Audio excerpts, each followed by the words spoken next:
आज हम लोग वृत्त नामक चैप्टर को पढ़ेंगे, जिसमें आपको यह बताया गया है कि यह गोल घेरा है जिसे वृत्त कहा जाएगा और इंग्लिश में इसे सर्कल कहा जाता है। समझ गए? अब जो है हम यहाँ सबसे पहले वृत्त की परिभाषा लिखेंगे। लिखिए, वृत्त किसे कहते हैं? वास्तव में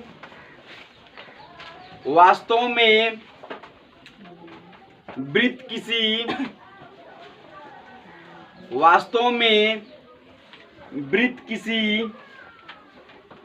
समतल में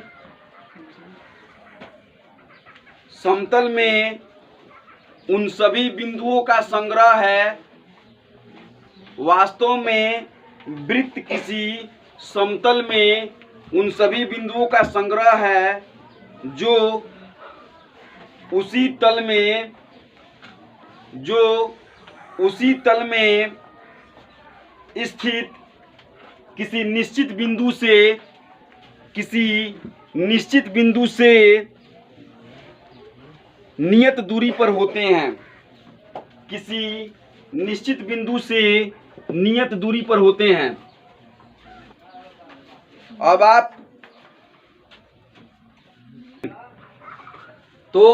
आपने वृत्त की परिभाषा को लिखा। अब मैं आपको बताता हूं कि परिभाषाएं जो है, मैंने पहले भी बार बार आपको बताया है कि परिभाषा कहीं से कोई बनाया नहीं जाता। मतलब कोई जरूरी नहीं है कि किसी बुक में लिखा हो चाहे कहीं हो, उसके माध्यम से ही आप याद कीजिए या बोलिए तो वह परिभाषा होगी। परिभाषा वह वाक्य होता है जिसके माध्यम से जिस चीज़ की हम परिभाषा दे रहे हैं उसका ज्ञान हो सके। तो मैंने आपको लिखवाया है कि वृत्त एक ऐसी आकृति है, एक स्थिति है जो समतल मतलब हुआ कि जैसे कि तल हो गया जिसमें लंबाई हो और चौड़ाई हो, ऊंचाई नहीं हो। लंबाई चौड़ाई जिसमें होती है वह तल होता है। आप देख रहे हैं इस बोर्ड पे जो है यह लंबाई है और यह चौड़ाई है।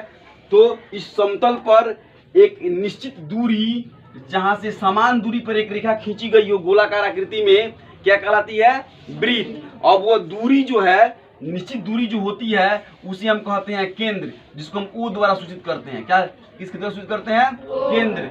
यह जो है पूरा फाइनल वृत्त होगा और यह ओ जो है यह कहलाएगा केंद्र। आप इसके हर बिंदुओं को अभी समझ लीजिएगा। क्या कहलाएगा? केंद्र। अब इस केंद्र की भी परिभाषा बनाई जा सकती है। आप बाद में वीडियो को देख करके उसकी परिभाषा को, मेरे वीडियो को रोक करके परिभाषा बनाने का प्रयास कीजिएगा। तो केंद्र की परिभाषा बन सकती है। जो लोग क्लासरूम में लिख सकते हैं वे लोग मेरी बातों को लिखें, क्योंकि मैं जल्दी बोलने का प्रयास करूंगा। अगर मैं धीरे बोलता रहूंगा, जैसे मैंने वृत्त की परिभाषा बोली है वैसे मैं बोलता रहूंगा, तो समय ज़्यादा लगेगा और समय ज़्यादा लगने के कारण जो है समस्याएं उत्पन्न हो सकती हैं। इसलिए आप जो है अगर अपने हाथ को तेजी से चलाइए और जल्दी लिखने का प्रयास कीजिए। अगर आप नहीं लिख पाते हैं तो आप वीडियो को रोक करके लिखने का प्रयास कीजिएगा, ठीक है? तो मैं आपको बताता हूं कि केंद्र क्या है। तो केंद्र वह बिंदु है, वृत्त की वह स्थिति है जहां से वृत्त की बाहरी सीमाएं एक समान दूरी पर होती हैं। केंद्र वृत्त की वह स्थिति है जहां से वृत्त की बाहरी सीमाएं एक समान दूरी पर होती हैं, केंद्र कहलाती हैं। ठीक है? आप इसे बाद में लिख सकते हैं या अभी लिख सकते हैं, आपकी अपनी मर्जी। नोट करते चलिए, लेकिन मैं अपने मतलब इस स्पीड को स्लो नहीं करूंगा, क्योंकि मेरा लक्ष्य जो है इस समय समझाना है और आपका लक्ष्य जो है हर तरीके से उसको पूरा करना है। जब इंसान अपना लक्ष्य पकड़ लेता है तो उसके लिए दौड़ता है और दौड़ने के बाद ही उसको पकड़ता है। अर्थात आप मेरे कहे गए बातों को समझने का प्रयास कीजिए और बाद में उससे अपनी परिभाषा बनाने का प्रयास कीजिए, या बुक से बनाइए या मेरे वीडियो से बनाइए। तो केंद्र को आपने देखा कि केंद्र वह स्थिति है जहां से वृत्त की बाहरी जो मतलब दूरी होती है समान होती है, केंद्र कहलाती है। आगे हम आते हैं, अगर केंद्र से कोई एक रेखा निकलते हुए बाहरी स्थिति को छूती है तो वह त्रिज्या कहलाती है। अर्थात ओ ए जो है इसे हम त्रिज्या कहेंगे, जिसे हम आर द्वारा सूचित करते हैं, क्योंकि त्रिज्या का इंग्लिश मीनिंग रेडियस होता है, इसलिए इसको आर द्वारा हम क्या करते हैं? सूचित करते हैं, छोटा आर। ठीक है? बड़ा आर द्वारा सूचित नहीं करते हैं। बड़ा आर द्वारा आप कीजिएगा तो उसका अर्थ कुछ अलग हो सकता है, और मानने के लिए तो आप इसको कुछ भी मान सकते हैं, क्योंकि मैंने आपको अलजेब्रा में बताया है कि जो चर राशि होती है उसको आप कुछ भी मान सकते हैं। यहाँ पे OA को आप एक्स भी कह सकते हैं, लेकिन सांकेतिक रूप में छोटा आर का मतलब ही त्रिज्या होता है, याद रखिएगा। अर्थात त्रिज्या की मतलब परिभाषा बनती है कि वृत्त के केंद्र से खींची गई वह रेखा जो बाहरी परिधि से मिले, वृत्त के बाहरी सीमा से मिले या परिधि से मिले, क्या कहलाती है? त्रिज्या कहलाती है। आगे वृत्त के एक सीमा से केंद्र से गुजरते हुए दूसरी सीमा को मिलाने वाली रेखा व्यास कहलाती है। अर्थात यहाँ पे C और D, CD जो है यह वृत्त का क्या है? व्यास है, ठीक है, जिसको D द्वारा सूचित करते हैं। D का मतलब हुआ डायमीटर, वृत्त का व्यास डायमीटर। डायमीटर वृत्त के व्यास को क्या कहा जाएगा? डायमीटर। इसमें इसका पूरा नाम डायमीटर है, इसलिए इसको इंग्लिश में D द्वारा सूचित किया जाता है और हिंदी में इसे व्यास कहा जाता है। समझ गए? आर रेडियस, समझ गए? वृत्त, सर्कल, इसका हिंदी और इंग्लिश मीनिंग भी आप लिखते रहिएगा साथ में, और आप इसको समझने का प्रयास कीजिएगा। अब यह जो है वृत्त, यह जो वृत्त जो तैयार हुआ, जिसमें आपने व्यास देखा, त्रिज्या देखा, केंद्र देखा, ठीक है, सभी बातों पे ध्यान रखिए। इन सभी बातों का आपके 8वां क्लास से लेकर के 10वीं क्लास तक आपको जो है इसकी पूरी जानकारी मतलब बुक में मिलेगी और इससे संबंधित मिलेगी। 7-6 में भी इसकी आवश्यकता पड़ेगी, और आगे अगर आप मतलब कोई तैयारी करते हैं वहां भी इसकी आवश्यकता है। अर्थात यह बहुत ही जरूरी चैप्टर है, बहुत ही अच्छा चैप्टर है, जिसको आप समझ सकते हैं। अब यहाँ जो है आपको अब इस वृत्त को, जैसे कि त्रिज्या को तो आप R द्वारा सूचित करते हैं, वृत्त व्यास को जो है D द्वारा सूचित करते हैं, लेकिन अब वृत्त को क्या कहेंगे? तो वृत्त कहलाता है, वृत्त का भी नाम होता है, वृत्त को लिखते हैं COR। अब C जो है वृत्त की परिधि होती है, O जो है वृत्त का केंद्र होता है, और R जो है वृत्त की त्रिज्या होती है। अर्थात वृत्त को अगर कहीं लिखा गया हो तो COR उसको पढ़ा जाएगा। समझ गए? C यह जो गोला है इसको C कहा जाता है, समझे? यहाँ पे इस पॉइंट को हमने C लिखा है, जबकि यह गोला जो है बाहरी परिधि, उसको C कहा जाता है। अब देखिए, अब हम आगे देखते हैं जीवा। क्या? जीवा। अर्थात वृत्त की जीवा वह रेखा होती है जो यहाँ वृत्त की एक बाहरी मतलब बिंदु से गुजरते हुए मतलब दूसरे बाहरी बिंदु पर क्या होती है? मिलती है। क्या कहलाती है? जीवा। अर्थात EF जो है यह जीवा है। अब आप बता सकते हैं कि EF और मतलब जीवा और व्यास में क्या अंतर है? आप बता सकते हैं EF और जीवा में क्या अंतर है? चलिए, तो क्या आप बता सकते हैं कि वृत्त की जीवा और व्यास में क्या अंतर है? आप ध्यान से देखिए, अगर कोई बताने की कैपेसिटी रखता है, अगर बताने की उसके पास क्षमता है तो खड़ा होकर के बताए कि वृत्त की जीवा और व्यास में क्या अंतर है, बताइए। व्यास जो है ना CD,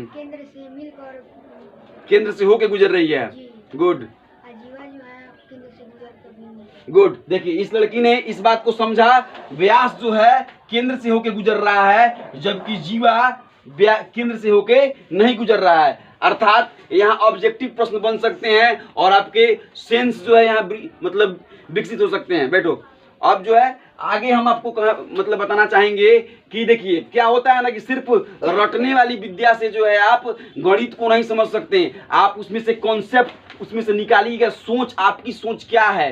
तो इस लड़की की सोच यह है कि व्यास जो है केंद्र से होके गुजरा है, जबकि जीवा केंद्र से होके नहीं गुजरती है। पहला अंतर, अगर आपसे कोई पूछे कि व्यास और जीवा में क्या अंतर है, तो पहला अंतर कि व्यास जो है केंद्र से होके गुजरती है, जबकि जीवा केंद्र से होके नहीं गुजरती। दूसरा कॉन्सेप्ट सोचिए तो अब क्या हो सकता है व्यास और केंद्र में, व्यास और जीवा में। ऐसे आप सोचिए, सोचने का प्रयास कीजिए। ऐसे मैं वीडियो को चला करके और आपको सोचने का मौका दूंगा तो वीडियो का टाइम जो है बढ़ने लगेगा। फिर भी उसमें कुछ थोड़ा बहुत मैं मौका दे रहा हूं। तो बताइए दूसरा अंतर क्या हो सकता है? नहीं सोच पा रहे हैं? देखिए मैं आपको बताता हूं, व्यास जो है ऑलवेज जीवा से बड़ा होगा। कोई भी जीवा ऐसी नहीं होगी जो क्या होगी कि व्यास से बड़ी हो जाए। समझ गए? क्योंकि व्यास वृत्त का सबसे बड़ा जीवा होता है, क्योंकि अभी तो केंद्र से होकर गुजर रहा है। अब अगर हम इसके बगल से यहां से अगर कोई जीवा गुजरते हैं तो यह इससे छोटा होगा। अर्थात वृत्त का व्यास ऑलवेज हमेशा जीवा से बड़ा होता है। इन सभी बातों को आप अच्छे से सुनिए, समझिए, और इन्हीं सभी बातों के आधार पर जो है आप क्या कीजिएगा कि मैथमेटिक्स को जब बनाइएगा तो आपको सब आसान पड़ेगा। आगे, वृत्त का व्यास जीवा से ऑलवेज बड़ा होता है या जीवा व्यास से हमेशा छोटा होता है, और वृत्त की सबसे बड़ी जीवा व्यास कहलाती है। वृत्त की सबसे बड़ी जीवा क्या कहलाती है? व्यास कहलाती है। अर्थात जीवा को हम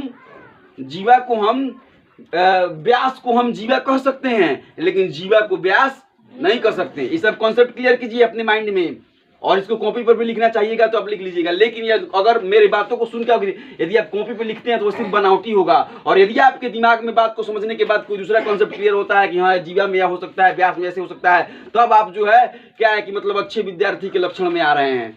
मेरी बातों को सुन करके तो कोई भी लिख लेगा, कोई लिख सकता है, लेकिन यदि आप समझ करके बता दीजिए कि अब वृत्त के व्यास और जीवा में क्या अंतर है, कोई दूसरी सोच पैदा कर दीजिए जो किसी बुक में नहीं हो, जो किसी जगह पे नहीं हो, जिसके विषय में किसी ने सोचा नहीं है, तो बहुत लंबी बात होती है। और उतना करने वाला विद्यार्थी जो है ऑलवेज जो है इतिहास में अजर अमर हो जाया करता है। ठीक है, तो अब आपकी मर्जी, आप कहाँ तक सोचते हैं, कहाँ तक समझते हैं। तो यहाँ जो है वृत्त के जीवा और व्यास में इस तरीके की बातें हो गई। अब मैं आगे आपको इससे संबंधित आगे बातों को बताने वाला हूँ। ठीक है, जीवा को क्रोड कहा जाता है। तो आप लोगों ने व्यास, त्रिज्या और जीवा से पहचान किया।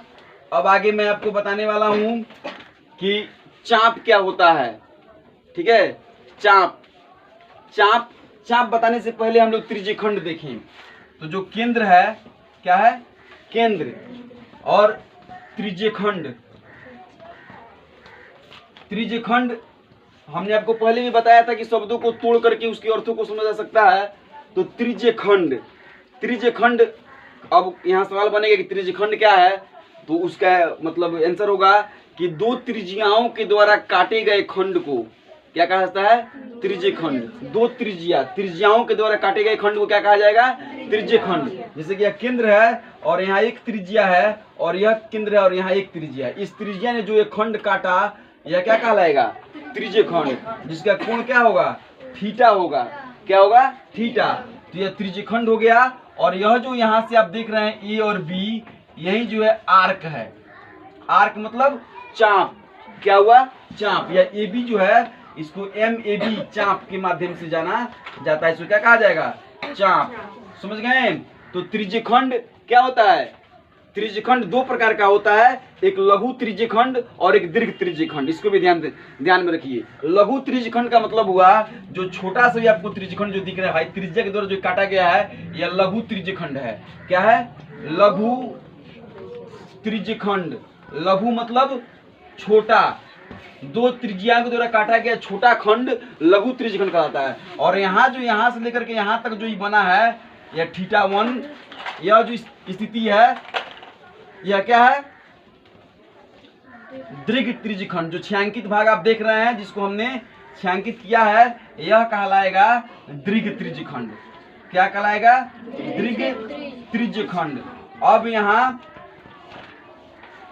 यहाँ जो है जिस तरीके से त्रिज्यखंड दो हो गए, एक लघु त्रिज्यखंड हो गया और एक दीर्घ त्रिज्यखंड हो गया, उसी प्रकार अब चाप भी दो को होता है। अब AB या MAB क्या है? लघु चाप।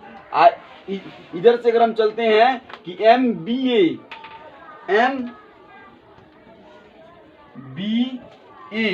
तो यह कहलाएगा दीर्घ चाप।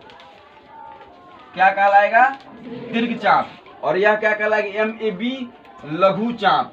समझ गए?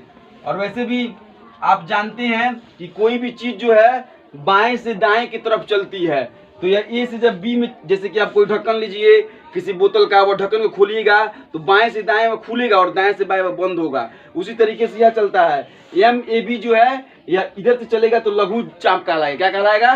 लघु चाप। और B से जब यहाँ पे आएगा तो क्या कहलाएगा? दीर्घ चाप। ठीक है, समझ गए आप। तो आपने देखा लघु त्रिज्यखंड को देखा, पहले त्रिज्यखंड को देखा, त्रिज्यखंड के दो प्रकार को देखा, लघु त्रिज्यखंड और दीर्घ त्रिज्यखंड। चाप को देखा और चाप के दो प्रकार को देखा, लघु चाप और दीर्घ चाप। इस तरीके से अब आप इसको, मेरे बातों को समझ करके आप अपना एक परिभाषा बना सकते हैं। यदि आपसे परिभाषा नहीं बन रहा है तो आप जो है बुक का सहायता ले सकते हैं। अगर उसके बाद भी नहीं बन रहा है तो फिर हमसे, आप ऑफलाइन हैं तो हमसे क्लास में संपर्क कर सकते हैं, और यदि आप ऑनलाइन हैं तो आप क्या है कि मतलब कमेंट में अपनी समस्या को लिख सकते हैं, मैं उसका समाधान जरूर करूंगा। अब हम लोग देख रहे हैं वृत्तखंड क्या होता है। ठीक है, वृत्तखंड भी दो प्रकार का होता है, एक लघु वृत्तखंड और एक दीर्घ वृत्तखंड। ठीक है ना। तो जैसा कि आप जानते हैं कि हमने अभी कुछ देर पहले जो है त्रिज्यखंड बताया है आपको, तो त्रिज्यखंड में से ही निकलता है वृत्तखंड। ध्यान दीजिएगा बोर्ड पर, दो त्रिज्याओं के द्वारा काटी गई स्थिति को, काटे गए खंड को, यह जो खंड है त्रिज्यखंड कहलाता है, मैंने आपको पहले बताया है। अब यहाँ जहां पे ये बिंदु मिल रही हैं ए पर और फिर बी पर, वहां से यदि मैं ए को बी से सीधी रेखा के माध्यम से, सरल रेखा के माध्यम से मिलाता हूं, तो यह जो छायांकित आकृति प्राप्त होती है आपको, यह कहलाती है वृत्तखंड। क्या कहलाती है? वृत्तखंड। जो इस वृत्तखंड को लघु वृत्तखंड कहा जा सकता है। क्या कहा जा सकता है? वृत्तखंड। अब यह लघु वृत्तखंड भी कहा जा सकता है, सकता नहीं, होगा ही लघु वृत्तखंड। अब आप सोच रहे हैं कि दीर्घ वृत्तखंड क्या होगा। तो दीर्घ वृत्तखंड में ये जो इस वृत्तखंड को छोड़ के जितनी भी चीजें बची हैं वह सब क्या होगी? दीर्घ वृत्तखंड कहलाएगी। जितनी बची हैं सब केंद्र उन्द्र त्रिज्या जैसा मिला करके, इसलिए दीर्घ वृत्तखंड बराबर होता है वृत्त का क्षेत्रफल माइनस लघु वृत्तखंड का क्षेत्रफल। अब क्षेत्रफल का तो मैं इसके बाद वीडियो बनाऊंगा, और इस सभी चीजों के जो क्षेत्रफल के भी मतलब विषय में बताऊंगा, किसका क्षेत्रफल कैसे निकलेगा, किसकी परिधि कैसे निकलेगी। फिलहाल तो मैंने आपको जो है इन सभी बातों से, वृत्त के हर पहलुओं से मतलब परिचय करवाया हूं। अब आज मैं आपको अगले इसके बाद वाले वीडियो में मैं आपको यह बताऊंगा कि लघु वृत्तखंड का क्षेत्रफल क्या होगा, वृत्त का क्षेत्रफल क्या होगा, कैसे पाई आर स्क्वायर होगा, कैसे जो है मतलब त्रिज्यखंड का क्षेत्रफल पाई आर स्क्वायर थीटा बटा 360 होता है। इन सभी विषयों के बारे में चर्चा होगी। आप लगातार जो है हमारे वीडियो को देखते रहिए और आप उसको समझने का पूरा प्रयत्न कीजिए। ठीक है।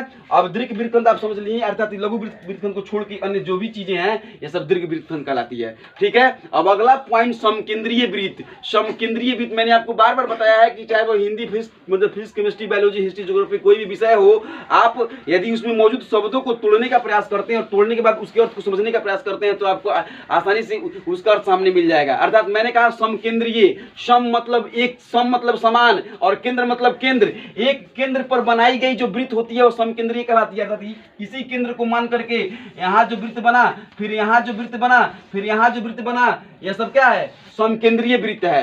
क्या है? समकेंद्रीय, एक समान वृत्त जो होती है उसको क्या बोलते हैं? समकेंद्रीय वृत्त। अब इसके अलावा मैं आपको बताऊंगा छेदक रेखा। अर्थात एक वृत्त है और उस वृत्त को कोई एक रेखा छेदती हुई बाहर निकलती है जिसको हम छेदक रेखा बोलते हैं। क्या बोलते हैं? छेदक रेखा। हमने आपको इसके पहले वाले वीडियो रेखाखंड में जब आपको बताया था कि एक रेखा को जब दूसरी रेखा काटती है तो इसको प्रतिच्छेदी रेखा बोलते हैं, और जब दो समानांतर रेखा को एक रेखा काटती है तो त्रिक रेखा बोलते हैं। लेकिन जब एक वृत्त को एक रेखा काटती है तो उसको छेदक रेखा बोलते हैं। ठीक है। अब आपको हम बताएंगे स्पर्श रेखा। इसको मैं लिख दे रहा हूं छेदक रेखा। अब आप देखिए स्पर्श रेखा क्या होता है। स्पर्श रेखा का मतलब हुआ कि एक वृत्त हुआ, ठीक है, और वहां से एक ऐसी रेखा गुजर के चली गई जो एक बिंदु पे स्पर्श करती हो और केंद्र के साथ वो 90 डिग्री का कोण बनाती हो, यह कहलाता है स्पर्श रेखा। इस बात को याद रखिएगा। 10वीं क्लास में जो है इसके ऊपर बहुत अच्छे तरीके से मैथ्स मिलते हैं और थ्योरम मिलेंगे आपको समझने के लिए। तो आपने देखा कि एक मतलब बाह्य बिंदु से निकलने वाली जो रेखा है वह वृत्त के केंद्र से जब गुजरती है, मतलब वृत्त के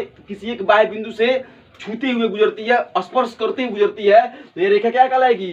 स्पर्श रेखा। ठीक है। और यह त्रिज्या के साथ अलविज 90 डिग्री का कोण बनाती है। इस बात को याद रखिए। छेदक रेखा समझ गए आप, स्पर्श रेखा समझ गए, समकेंद्रीय वृत्त समझ गए। अब हम लोग आगे अंतःवृत्त और परिवृत्त को देखेंगे। तो ऐसा बहुभुज का मतलब होता है जिसकी बहुत सारी भुजाएं हो, ऐसा चतुर्भुज जिसमें ऐसा मतलब जैसे कि यह आकृति हो गया, यह आकृति हो गया ना, यह कहलाएगा आपका क्या? चतुर्भुज, क्योंकि इसमें 4 भुजाएं हैं और जिसकी भुजाओं की गिनती नहीं, वो 5 हो सकती है, 10 हो सकती है। पंचभुज, षष्ठभुज। पंचभुज का मतलब 5 भुजा, त्रिभुज का मतलब 3 भुजा, षष्ठभुज का मतलब 6 भुजा। तो वैसा बहुभुज, ठीक है ना, जिसके अंदर जो वृत्त खींची जाए, ठीक है, क्या खींची जाए, वृत्त, वह प्रत्येक भुजा को स्पर्श करे। आप देख रहे हैं ए बी सी डी एक मतलब चतुर्भुज है जिसमें पी क्यू आर एस पर यह क्या कर रहा है कि वृत्त जो है उसको क्या कर रहा है, स्पर्श कर रहा है। अर्थात इसको क्या कहेंगे, अंतःवृत्त। क्या कहेंगे, अंतःवृत्त।